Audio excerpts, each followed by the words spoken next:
The After the Affair podcast with me, Luke Shillings, is here to help you process, decide, and move forward on purpose following infidelity. Together, we'll explore what's required to rebuild trust not only in yourself, but also with others. Whether you stay or leave, I can help.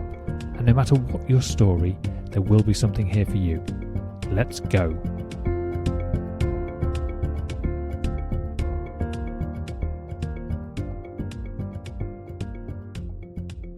Hey there, everybody. Welcome back to the After the Affair podcast. I'm your host, Luke Shillings, and today you're listening to episode number 187.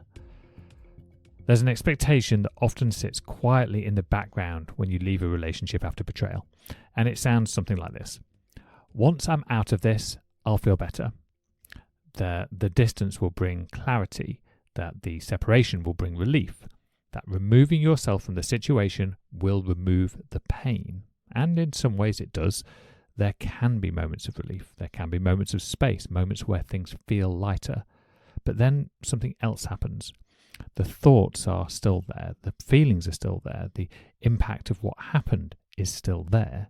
And that can be incredibly confusing because you did the thing you thought would help, and yet you don't feel how you expected to feel. Over the last few episodes, we've explored different parts of this journey. The moment where you realise it's not going to work the way you hoped, the experience of leaving while still loving them, and what it feels like when they move on and you're still processing. And this episode sits at the point where all of that meets, because this is what many people don't anticipate, that leaving the relationship doesn't mean you've left the experience behind. When you're inside the relationship, especially after betrayal, it's easy to believe that the relationship itself is the source of the pain, that if you remove the relationship, you remove the feeling. And so leaving can feel like the solution, like the way out, but what often becomes clear afterwards is that the relationship was just the context, not the cause. The emotions you're experiencing, the hurt, the confusion, the self-doubt, the loss, they don't disappear just because the relationship does. They come with you. Because now you're in a space where you've made a decision, you've created distance, you've changed your circumstance, but internally, you're still dealing with the same emotional landscape. And that can feel like, why do I still feel this way? Shouldn't this be easier by now? Did I make the wrong decision? And that last question can be particularly loud, because your brain starts to link, I still feel bad, therefore, so maybe leaving was a mistake. But that connection isn't accurate. Feeling pain after leaving doesn't mean leaving was wrong. It means the experience hasn't been processed yet. And that's a really important distinction, because otherwise you risk going back. Not because it's right for you, but because you're trying to escape how you feel. So let's slow this down. When betrayal happens, it creates impact on multiple levels. Emotionally, psychologically, physically, it affects how you see yourself, how you see others, how you experience trust, safety, connection. And leaving the relationship doesn't automatically repair those things. It removes you from the situation, but not from the impact. What many people don't expect is the quiet moments afterwards, when there's no longer constant interaction, no ongoing conversations, no immediate tension, just space. And in that space, everything you've been holding on to can start to surface. Thoughts you didn't have time to process before, feelings that were pushed aside, questions that didn't have answers, and now there's nothing distracting you from them anymore. There's also something deeper happening here. You're no longer the partner in that relationship. You're now someone rebuilding, someone redefining, someone figuring out what life looks like from here. And that shift can feel, unsettling, because even if the relationship was painful, it was still familiar, and that was still part of your identity. This is where the temptation to go back can show up. Not because you believe it will work, but because it feels easier than sitting with uncertainty, easier than rebuilding, easier than facing everything that's still unresolved. And your brain might say, at least I knew what that was. even if it was not particularly healthy. And this is actually where a lot of people struggle the most, not in the decision to leave, but in what comes after. Because this stage can feel very isolating. You've stepped away, you were bold, you were brave, you created boundaries, you figured out what it was that you wanted and didn't want from a relationship. But yet you're still carrying the emotional weight of what happened. And the people around you might not fully understand that yet. They might think, well, you've left, so things should be better by now. But you know that that's not how this feels. And this is where having the right kind of support really does make a difference. Not just people telling you what to do, but people who understand this exact stage, who are navigating the same questions, the same uncertainty, the same emotional aftershocks. That's a huge part of what we do inside the After the Affair collective. It's not about fixing things quickly. It's about having a space where you can process this properly without feeling like you're behind or doing it wrong. Because what's actually happening here is not failure, it's exposure. You've removed the external situation, and now you're seeing what's still there internally. And that's not something to avoid, it's something to work through. This is where the real healing begins, not in changing your circumstances, but in understanding your experience, looking at the thoughts that you're having, the meaning that you're attaching to those thoughts, the patterns that are showing up in your behaviour, and gently starting to shift your relationship with each of those things.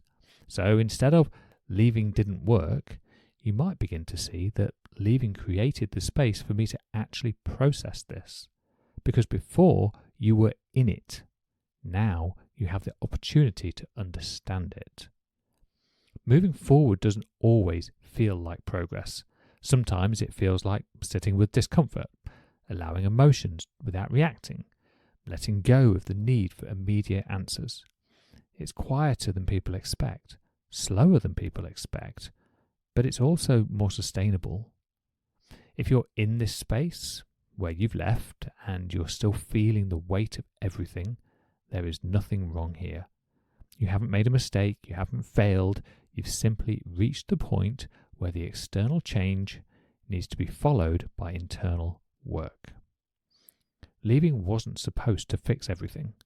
It was supposed to create the space for something else to begin, understanding, processing, rebuilding, and that takes time. It takes patience, and often it takes support. Before we finish this episode, I want to give you something practical. Not something complicated, not something you need to get perfect, but something that you can come back to again and again as you move through this stage. Because everything we've talked about in this series, all of it comes back to one thing: how you respond to what you're experiencing. This is something you can use in real time, in those moments where things feel overwhelming, confusing, or emotionally heavy. And it's made up of 3 simple steps. The first step is awareness, simply noticing what's happening inside you without trying to change it. That might sound like, I feel sad right now, I feel angry, I feel anxious, I feel pulled back towards them, or even, I'm thinking that I've made a mistake. Not, this means something is wrong. Just, this is what's here. Because when you name it, you create a small amount of space between you and the experience. The second part is to allow it. This is the part that most people attempt to skip, mainly because it's uncomfortable.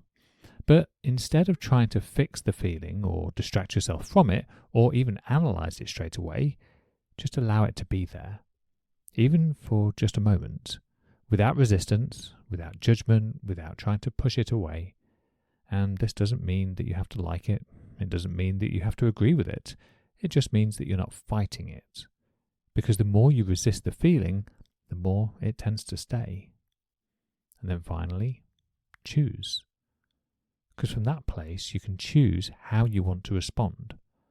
Not based on urgency, not based on fear, but based on who you want to be in that moment. That might look like choosing not to send the message, choosing not to check their social media profile, choosing to go for a walk instead of sitting in the thought, choosing to speak to someone who understands, or simply choosing to sit with the feeling without reacting to it. Because across everything that we've explored in this mini-series, this is the thread that runs through all of it. You can't always control what you feel. You can't always control what they do. You can't always control how quickly things change. But you can begin to influence how you respond. And over time, that changes your entire experience. When it didn't work out the way you hoped, name it, allow it, choose it. When you still loved them but knew you had to leave, name it, allow it, choose it. When they moved on and you were still processing, name it, allow it, choose it. And when leaving didn't fix everything, name it, allow it, choose it. You don't need to rush this. You don't need to master it overnight. But if you start to build this awareness, this pause, and this intentional response, you begin to rebuild something really important, your relationship with yourself. And that, I promise you, more than anything else, is what carries you forward.